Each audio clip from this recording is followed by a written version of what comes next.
नमस्कार दोस्तों। तो पिछली वीडियो में हमने सीखा था कि सपोर्ट एंड रेजिस्टेंस क्या होता है और इस वीडियो में हम उसी से रिलेटेड थोड़ा एडवांस टॉपिक सीखेंगे जिसको कहते हैं ट्रेंड लाइंस। तो अगर आपने पिछली वीडियो नहीं देखी है सपोर्ट एंड रेजिस्टेंस वाली तो उसका मैं लिंक डिस्क्रिप्शन में डाल दूंगा, क्योंकि अगर आपने वो टॉपिक नहीं सीखा तो उसके बिना आपको ये ट्रेंड लाइंस का टॉपिक नहीं समझ आएगा। तो शुरू करते हैं। तो जैसा आपने पिछली वीडियो में देखा था कि जो प्राइस होता है वो अगर इस तरीके से एक चैनल के अंदर रहता है और कई बार ऊपर एक पॉइंट पे टच करता है सेम प्राइस पर, और कई बार अगर नीचे टच करता है सेम प्राइस पर, एटलीस्ट 2 बार, ज्यादा से ज्यादा जितनी मर्जी बार भी हो सकता है, तो हम इसको कहते हैं डिमांड पॉइंट या फिर डिमांड जोन। क्योंकि हमने ये सीखा था कि जो डिमांड होती है वो एक प्राइस से ना आकर एक छोटी सी रेंज से आती है, उसको हम कहते हैं डिमांड जोन या फिर सपोर्ट जोन। ठीक है, उसी का अपोजिट हमने सीखा था कि जो ऊपर के जो प्राइस लेवल्स होते हैं इसको हम कहते हैं रेजिस्टेंस या फिर रेजिस्टेंस जोन या फिर सप्लाई जोन भी कहते हैं हम। और सेम डिमांड की तरह होता है कि यहाँ पर भी एक प्राइस को हम नहीं कहते हैं कि यहाँ से सप्लाई आ रही है, एक पूरा पोर्शन होता है जिसको हम कहते हैं यहाँ से सप्लाई आ रही है। एग्जैक्ट पॉइंट नहीं होगा, अगर यहाँ पे 150 प्राइस है और यहाँ पे 140 है तो हम कहेंगे शायद 140 से 150 पर सप्लाई जोन है।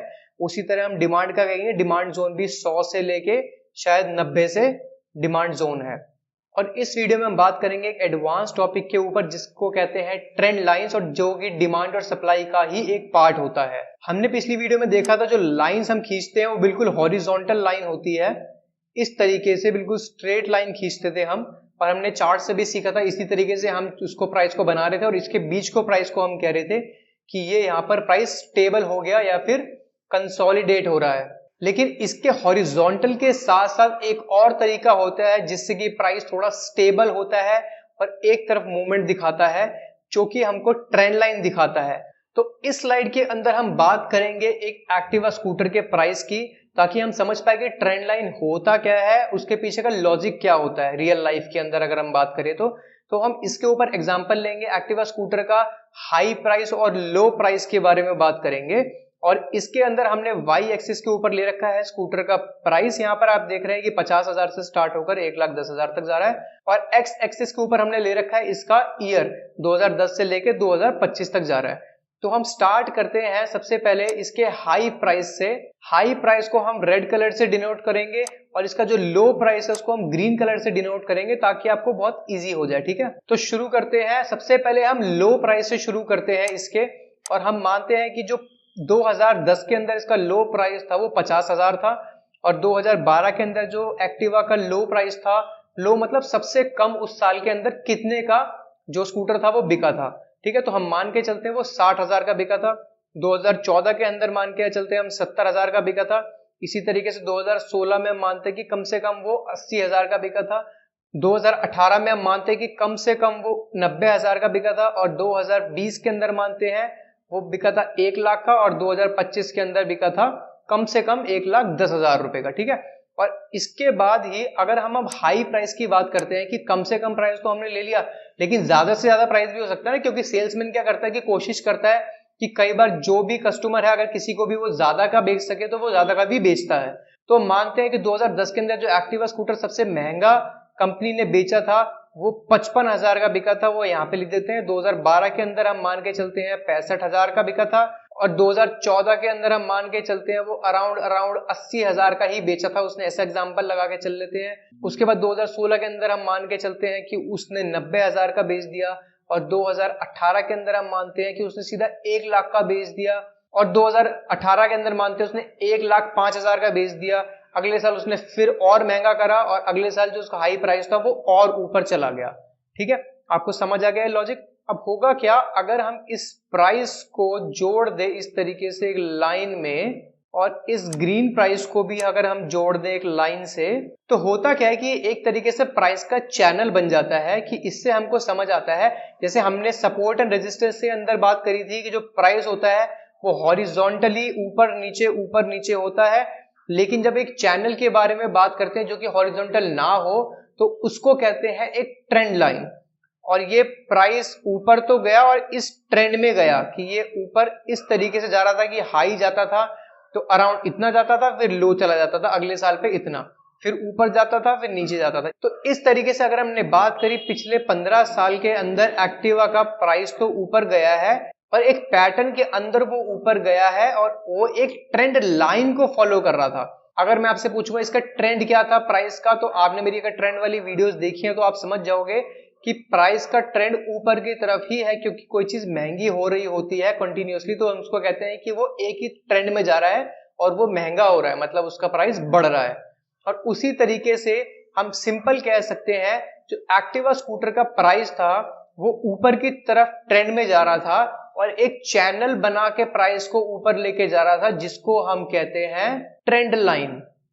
ठीक है, आई होप आपको ये कॉन्सेप्ट क्लियर हो गया होगा।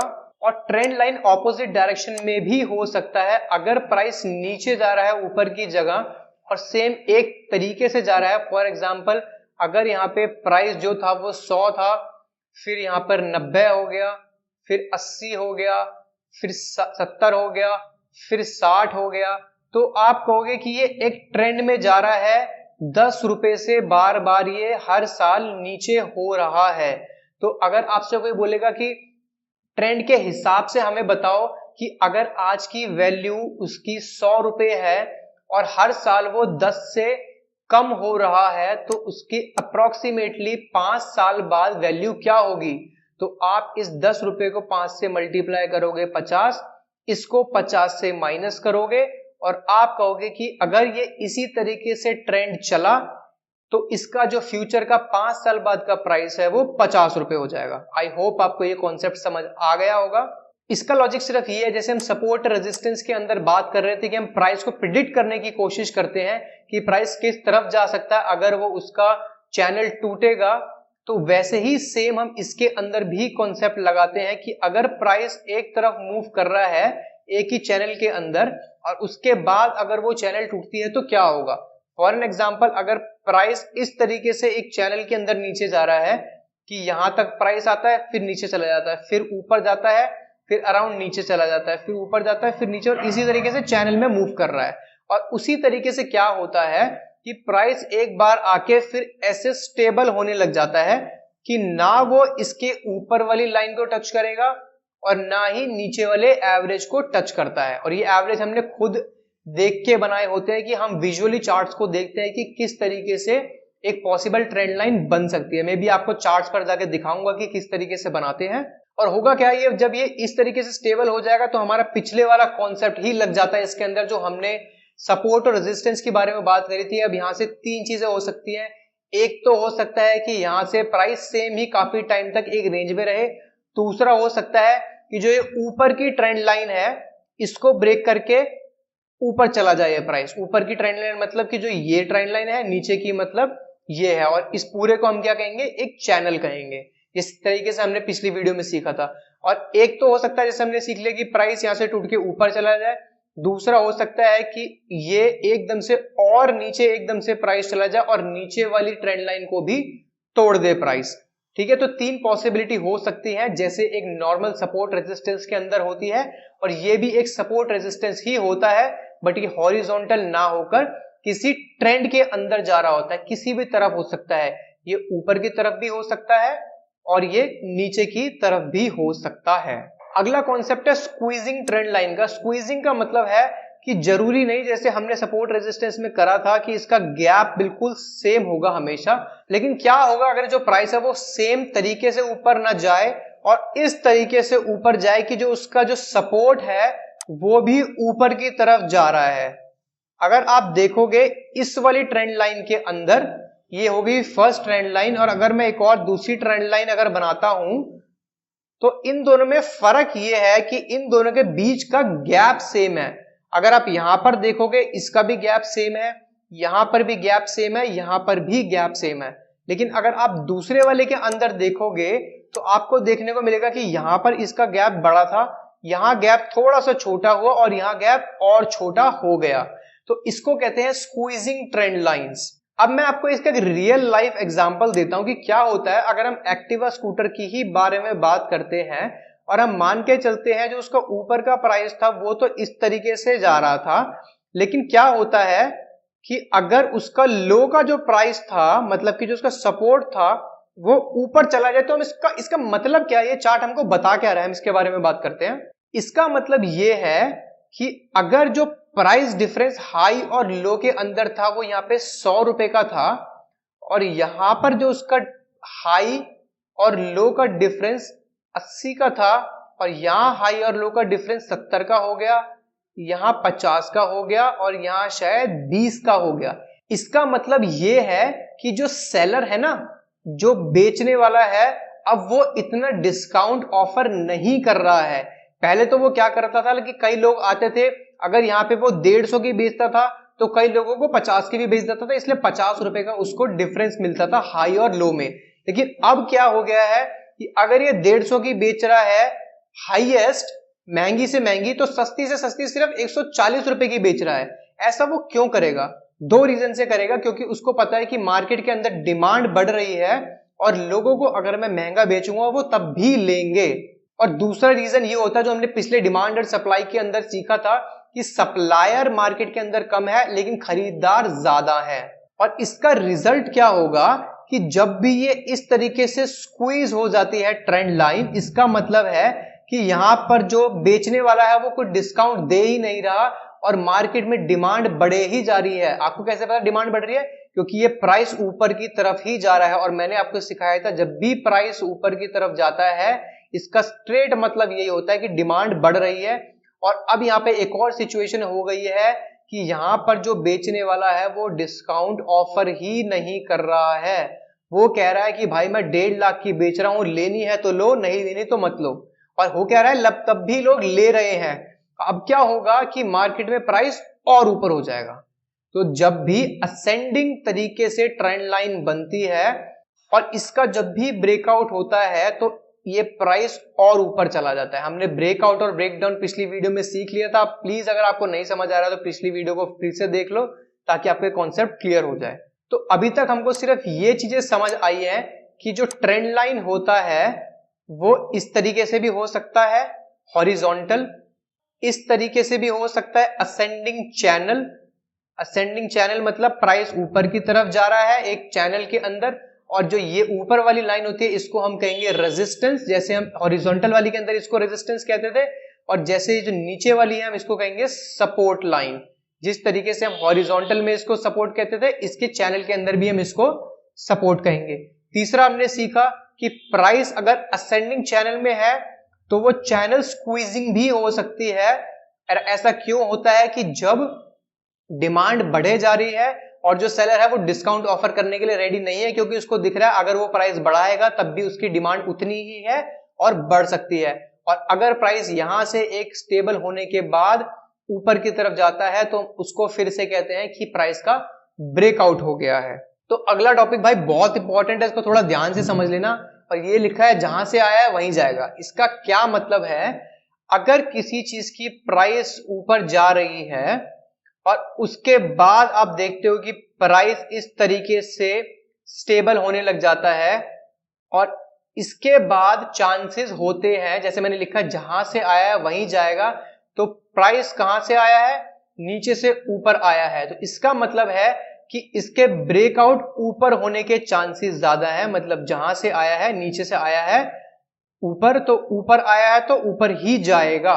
इसका कॉन्सेप्ट ये होता है, मतलब कि इसके ऊपर ब्रेकआउट के चांसेस ज्यादा है रादर देन ब्रेकडाउन। मतलब अगर ये इस तरीके से नीचे जाएगा तो इसके सक्सेसफुल होने के चांसेस थोड़े कम हैं, और हो सकता है ये फॉल्स ब्रेकडाउन होकर वापस से प्राइस ऊपर आ जाए, जो मैंने आपको पिछली बार सिखाया था। और सेम तरीके से अगर हम स्क्वीजिंग ट्रेंड लाइन के बारे में बात करें और प्राइस अगर नीचे से ऊपर आया है और ट्रेंड लाइन भले ही इस तरीके से बने, इस तरीके से मतलब प्राइस ऐसे ऊपर नीचे हो रहा है, तो प्राइस के फिर से चांसेस है जहां से आया है वहीं जाएगा ऊपर। और एक और इंपॉर्टेंट पॉइंट कि जरूरी नहीं है अगर प्राइस नीचे से ऊपर आया है तो वो इस तरीके से नहीं कर सकता, वो इस तरीके से भी एक चैनल बना लेता है और इसके बाद भी चांसेस होते हैं कि प्राइस जहां से आया है वो वहीं जाएगा।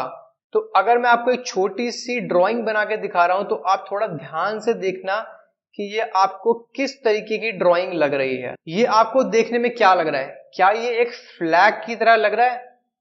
तो एग्जैक्टली इस पैटर्न को हम कहते हैं फ्लैग, और इस पूरी चीज को हम कहते हैं एक पैटर्न, कि प्राइस एक पैटर्न बना रहा है कि पहले वो ऊपर आ रहा था और अब एक चैनल के अंदर आ गया है। तो इस पूरी ड्राइंग को अगर हमको एक नाम देना है तो हम बोलेंगे कि ये पैटर्न है, और अगर कोई बोलेगा कि क्या पैटर्न है तो आप बोलोगे फ्लैग पैटर्न। तो अगर कभी मैं फ्यूचर वीडियो में आपको बोलता हूं कि रिलायंस का शेयर एक फ्लैग बना रहा है, असेंडिंग फ्लैग, इसका मतलब आप बिना देखे प्राइस को, बिना देखे चार्ट को आप ये बता सकते हो कि इसका मतलब है जो प्राइस है वो नीचे से आया था, एक रेंज के अंदर आ गया और उसके ऊपर जाने के चांसेस काफी ज्यादा है जब वो रेंज से ऐसे टूट के ऊपर जाएगा। ठीक है, इसको कहते हैं असेंडिंग फ्लैग। और इसी का ऑपोजिट होता है, जैसे हमने सीखा जहां से आया है वहीं जाएगा। तो अगर प्राइस ऊपर से नीचे आया है और उसके बाद इस तरीके से करने लग जाता है तो आपको देख के लग गया होगा कि इसको कहेंगे कि ये एक डिसेंडिंग फ्लैग है तो ये भी फ्लैग लेकिन डिसेंडिंग फ्लैग, क्योंकि ये ऊपर से नीचे आया है और जहां से आया है वहीं जाने के इसके चांसेस भी होते हैं कि ये एक दिन इसकी चैनल टूट जाएगी और ये नीचे चला जाएगा। और इसको क्या कहेंगे हम? सपोर्ट, जैसा हमने पहले भी सीखा है कई बार, और इसको हम कहेंगे कि ये रेजिस्टेंस है। आई होप आपको ये क्लियर हो गया होगा कॉन्सेप्ट कि फ्लैग किसको कहते हैं। तो ट्रेंड लाइन को ही एक फ्लैग कहते हैं, ये आप प्लीज ध्यान रखना। चाहे वो इक्वल डिस्टेंस में बन रहा हो प्राइस, चाहे वो स्क्वीजिंग बन रहा हो, ठीक है। और इसको जो स्क्वीज हो रहा होता है इसको कई बार लोग असेंडिंग ट्रायंगल भी कह देते हैं, क्योंकि ये थोड़ा फ्लैग की तरह ना दिख के एक ट्रायंगल की तरह दिखता है। तो अगर आपको कोई बोले कि असेंडिंग फ्लैग बन रहा है किसी के अंदर, तो आपको समझ जाना पड़ेगा कि इसका मतलब है जो हाई और लो का डिफरेंस है वो किसी भी तरह मूव कर रहा हो, लेकिन वो हाई और लो का डिफरेंस सेम है। कि अगर हाई 100 का बन रहा है तो लो शायद 50 का बन रहा होगा, और इनका जो डिफरेंस होगा बार बार वो हमेशा सेम होगा। फॉर एन एग्जाम्पल 50 रुपए का होगा। अगर आपको कोई कहता है कि असेंडिंग ट्रायंगल बन रहा है, इसका मतलब है कि जो हाई और लो का डिफरेंस है वो कम हो रहा है, कि शायद अगर हाई लो का डिफरेंस यहाँ 100 था तो यहाँ 80 हो गया और शायद यहाँ पे अब 40 हो गया है। इसका मतलब है कि शायद से प्राइस वापस से जब छोटा सा एंड में आ जाएगा उसके बाद प्राइस को ऑफ कोर्स डिसाइड करना पड़ेगा किस तरफ जाए, और चांसेस होते हैं जहां से आया है प्राइस वहीं जाएगा।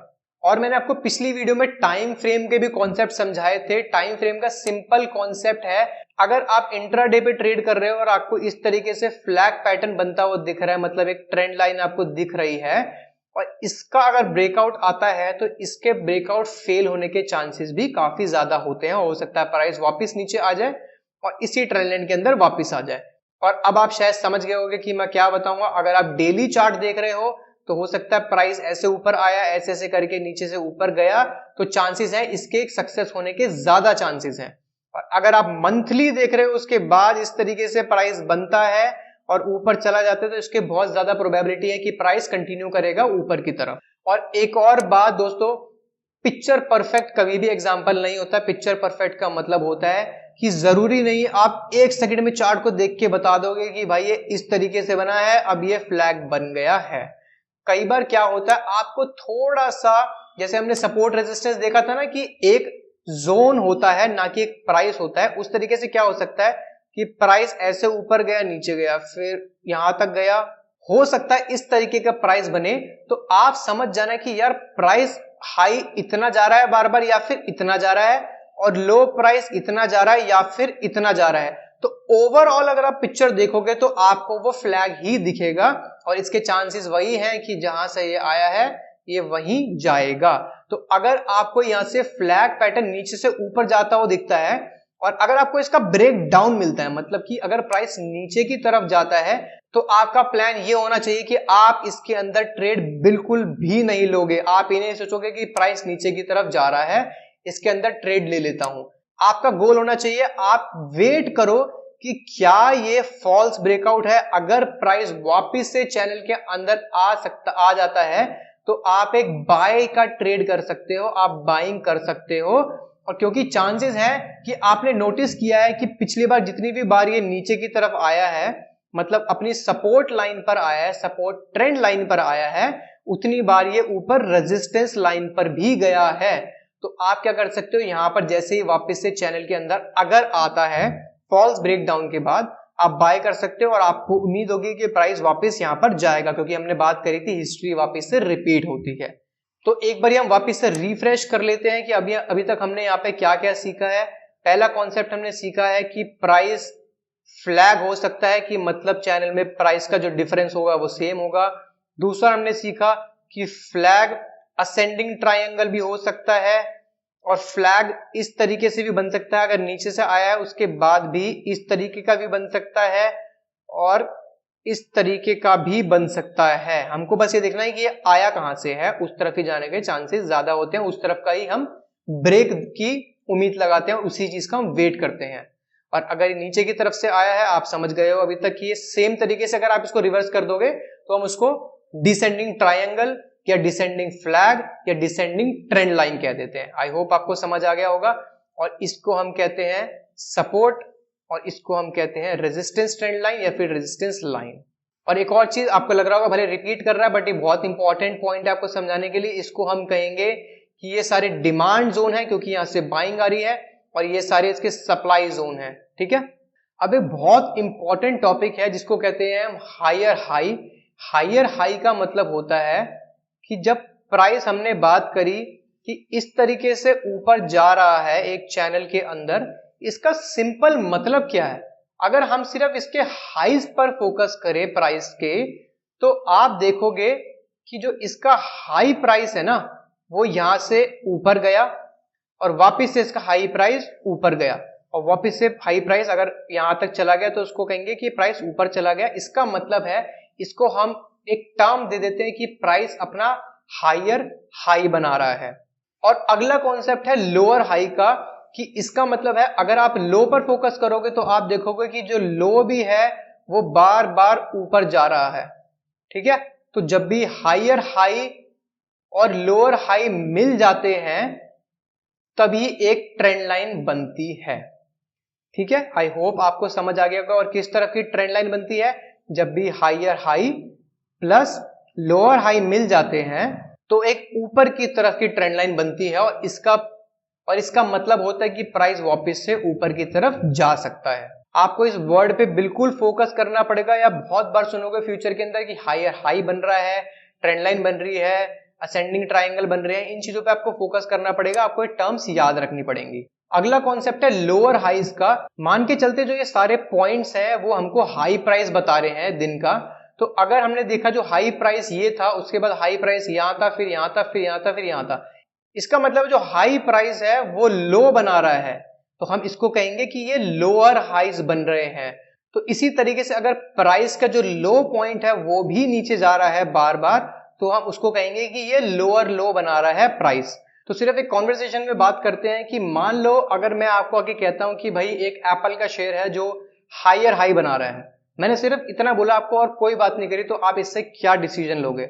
आप यहाँ पे वीडियो पॉज करके कमेंट में लिख सकते हो कि आपका क्या डिसीजन होगा और आपको इससे क्या समझ आया। अगर मैंने या किसी और ने भी आके आपको सिर्फ इतना बोला है कि भाई एप्पल के शेयर पे थोड़ा नजर रखना कि वो नीचे से आया था और अब हायर हाई बना रहा है, तो आपका क्या डिसीजन होगा? अगला क्वेश्चन आपका, अगर मैं आपको कहता हूं कि एप्पल का शेयर नीचे से आया है और वो हायर लो बना रहा है, तो आपका क्या डिसीजन होगा? अगला क्वेश्चन है कि मैं अगर आपसे पूछता हूं कि रिलायंस का शेयर नीचे से ऊपर आया है और लोअर लो बना रहा है और हायर लो बना रहा है साथ साथ, तो आपका क्या डिसीजन होगा? तो चौथा है कि अगर हम मान लो यस बैंक का एग्जांपल लेते हैं, यस बैंक में बोलता हूं कि ऊपर से नीचे आया है। आपको पहले ड्राइंग बनानी है, एक पेपर पेन लिख के उसके बाद ड्राइंग बना लेना अपने हिसाब से, ताकि आप इसका सही से जवाब दे सको। अगला क्वेश्चन है कि यस बैंक का प्राइस ऊपर से नीचे गिरा है और उसके बाद वो हायर हाई बना रहा है और लोअर हाई बना रहा है, तो वो प्राइस कहां जा सकता है? ठीक है, आप मेरे को इन सारे क्वेश्चंस का जवाब कमेंट्स में दो। अगर आपने ये चारों के आंसर सही दे दिए तो आई एम श्योर कि अगर आप जब हम चार्ट्स पे मूव करेंगे तो आपको कोई भी डिसीजन मेकिंग में प्रॉब्लम नहीं होगी और आप लाइव चार्ट्स के ऊपर भी ट्रेंड लाइंस आराम से बना पाओगे। ठीक है, तो अब हम असली चार्ट्स पर आ गए दोस्तों। ये है निफ्टी का चार्ट जो मैंने मंथली लगा रखा है। आपको मैंने पिछली वीडियोस में दिखाया था कि चार्ट्स का टाइम फ्रेम कैसे चेंज करते हैं और उसका क्या मतलब होता है, और मैंने मंथली चार्ट इसलिए लिया ताकि आपको मैं समझा आराम से सकूं। तो यहां से स्टार्ट करते हैं, बिल्कुल 2018 फरवरी से स्टार्ट करते हैं। पहले मैं ये ड्राइंग टूल के ऊपर जा रहा हूं और यहां से मैं ट्रेंड लाइन पे क्लिक करूंगा, अगर आपको दिख रहा होगा। जैसे ही ट्रेंड लाइन पे क्लिक करूंगा और फर्स्ट क्लिक करने के बाद अगर मैं माउस को ड्रैग करूंगा तो आप देखेंगे कि एक लाइन बन रही है। तो मैंने सिखाया था आपको कि हमको एटलीस्ट 2 पॉइंट चाहिए होते हैं एक सपोर्ट या रेजिस्टेंस बनाने के लिए। इसी तरीके से अगर मैं इस लाइन को एक्सटेंड कर दूं तो आपको दिखेगा प्राइस पहले यहाँ पे आया, फिर यहाँ आया, फिर यहाँ आया, फिर यहाँ आया, और अगर आप ध्यान से देखोगे तो वो नीचे की तरफ भी यहाँ इस तरीके से आया है, और ये इसका हो जाएगा ऊपर रेजिस्टेंस और नीचे वाला हो जाएगा उसका सपोर्ट। ठीक है, मैं थोड़ा सा जूम कर देता हूं। और हमने ये भी सीखा कि बिल्कुल पिक्चर परफेक्ट नहीं होता है, बट आप फिर भी यहां पर देखोगे तो आपको बहुत इजीली दिखेगा कि जो प्राइस है वो इस तरीके से ऊपर नीचे एक ही चैनल के अंदर आया है, और ये कोई असेंडिंग ट्रायंगल नहीं है, इसके अंदर डिफरेंस ऑलमोस्ट सेम ही दिख रहा होगा आपको। तो उसके बाद हमने बात करी थी, देखो पिछला इसका डेटा तो नहीं है क्योंकि मैंने फ्यूचर्स का चार्ट लिया हुआ है। अब आप फ्यूचर्स वर्ड सुन के कंफ्यूज मत होना, मैं आपको आगे जाके बताऊंगा कि क्या होता है। हम बेसिक मानते हैं कि निफ्टी का चार्ट है। निफ्टी का मतलब होता है कि जो इंडिया की टॉप कंपनीज होती हैं उसका चार्ट होता है, एक तरीके से टॉप 50 इंडिया की कंपनी वो ये रिप्रेजेंट कर रहा है अभी। और अगर हम देखेंगे जैसे ही इसका ये नीचे सपोर्ट टूटा, काफी ज्यादा नीचे प्राइस गिर गया था, है ना, दिखा आपको।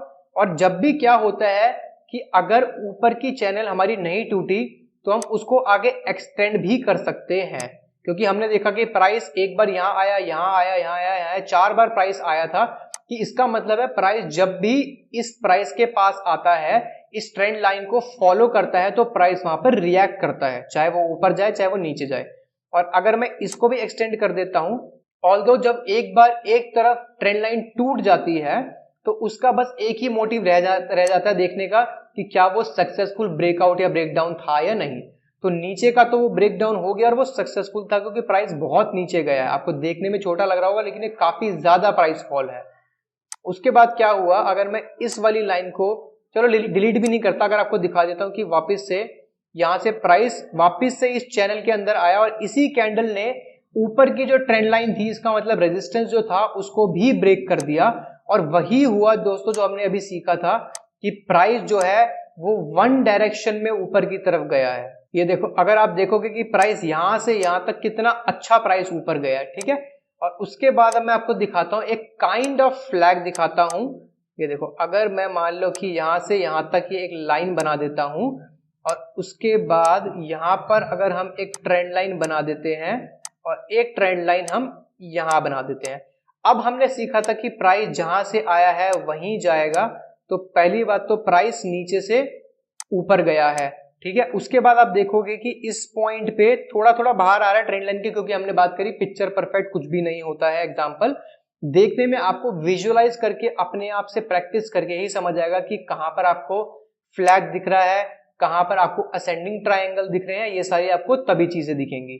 तो आप देखोगे ऊपर इसको बार बार रेजिस्टेंस मिल रहा है, नीचे इसको बार बार सपोर्ट मिल रहा है। और जैसे ही ये प्राइस यहां पर ब्रेक हुआ इस कैंडल पर, जो कि 1 अगस्त 2022 है, उसके बाद प्राइस वापस से कंटिन्यू हो गया ऊपर जाने के लिए। देखो दिख गया आपको एग्जांपल, अब आपको दिख रहा होगा कितना अच्छा ये फ्लैग दिख रहा है। और अभी हमने बात करी थी कि यहां पे क्या बन रहा है दोस्तों, यहां पे बन रहे हैं लोअर हाइज और लोअर लोज, लेकिन क्योंकि प्राइस नीचे से ऊपर आया है इसलिए प्राइस के ऊपर जाने के चांसेस ही हैं और हमको ऊपर का ट्रेड ही लेना है। अगर यहाँ पे प्राइस नीचे चला गया होता तो हम यहाँ पे कोई ट्रेड नहीं लेते, हम वेट करते कि क्या वापस से प्राइस उसी चैनल के अंदर अंदर जा रहा है और क्या वापस से प्राइस ऊपर रेजिस्टेंस तोड़ के ऊपर जा रहा है या नहीं जा रहा है। वो हमारी अप्रोच होनी चाहिए थी। समझ आ गया आपको ये वाला अभी तक कॉन्सेप्ट। अब अगर हम इसी के अंदर देखेंगे जो मैंने पिछले कॉन्सेप्ट बताए थे आपको, अब उसी में देखो कि यहां पर भी एक छोटा सा फ्लैग बना है कि प्राइस यहां से यहां तक ऊपर गया है। अब वही वाली बात है, आपको थोड़ा विजुअलाइजेशन देखना पड़ेगा अपना। अगर मैं इस डेली को वीकली कर देता हूं तो आपको देखो थोड़ा सा और अच्छे से समझ आएगा। ये कैंडल थोड़ा सा लाइन को डिलीट कर देता हूं कि अगर मैंने ये यहां से यहां तक बनाया है इसको, उसके बाद अगर मैंने इसको यहां बनाया है इस तरीके से और इसको इस तरीके से बना दिया, तो काइंड ऑफ आपको ये ट्राइंगल मिलेगा। देखो कि ऐसे प्राइस ऊपर गया और ट्रायंगल की तरफ बनेगा, थोड़ा सा वही पिक्चर परफेक्ट नहीं है बट हाँ आपको दिख जाएगा अगर आप प्रैक्टिस करोगे तो। और उसके बाद यही हुआ, जैसे ही यहां से ब्रेकआउट आया तो वापस से प्राइस ऊपर चला गया, ठीक है, आई होप आपको समझ आ गया होगा। एक आपको देखो छोटी सी ट्रेंड लाइन भी दिखा देता हूं मैं, एक और बनती हुई मेरे को जो दिख रही है। अगर मैं इस प्राइस को ऐसे बना देता हूं तो आपको देखो कि एक ट्रेंड लाइन यहां पर भी दिख गई और ये वापस से आपको एक ट्रायंगल दिखेगा कि प्राइस नीचे से ऊपर आया और ये वापस ट्रायंगल के अंदर हुआ, और क्योंकि प्राइस नीचे से ऊपर आया तो प्राइस ऊपर ही गया और वैसा ही फॉलो हुआ जैसा हमने सीखा है। और आप भी कोशिश करना, जब भी आप प्रैक्टिस करोगे, एग्जांपल्स देखोगे, तो हायर टाइम फ्रेम पर देखना, वीकली या मंथली पर देखना, डेली पर भी देख सकते हो, बट आपको मैं इसलिए बोल रहा हूँ हायर टाइम फ्रेम पे देखने के लिए क्योंकि उस पे पैटर्न ढूंढने बहुत इजी हो जाते हैं। अगर आप इस पे देखोगे तो आपको काफी इजी तरीके से दिखेगा।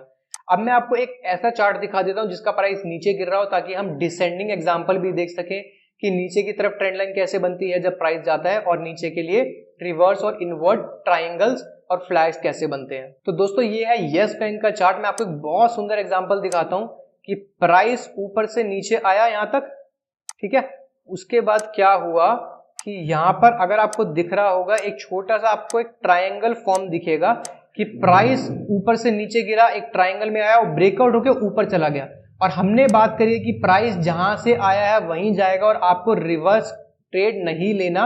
और हुआ क्या, जैसे ही अगर मैं इसको एक्सटेंड कर देता हूं दोस्तों, तो आपको दिखेगा कि प्राइस ने ब्रेकआउट तो करा बट वापस से प्राइस नीचे आया उसी चैनल के अंदर, और इवन अपना जो नीचे का सपोर्ट था उसको भी ब्रेक कर दिया। उसके बाद जाके प्राइस देखो कितना नीचे चला गया। यस बैंक है तो कंपनी का इतना कुछ अच्छा हुआ नहीं था, तो प्राइस नीचे ही चला गया था।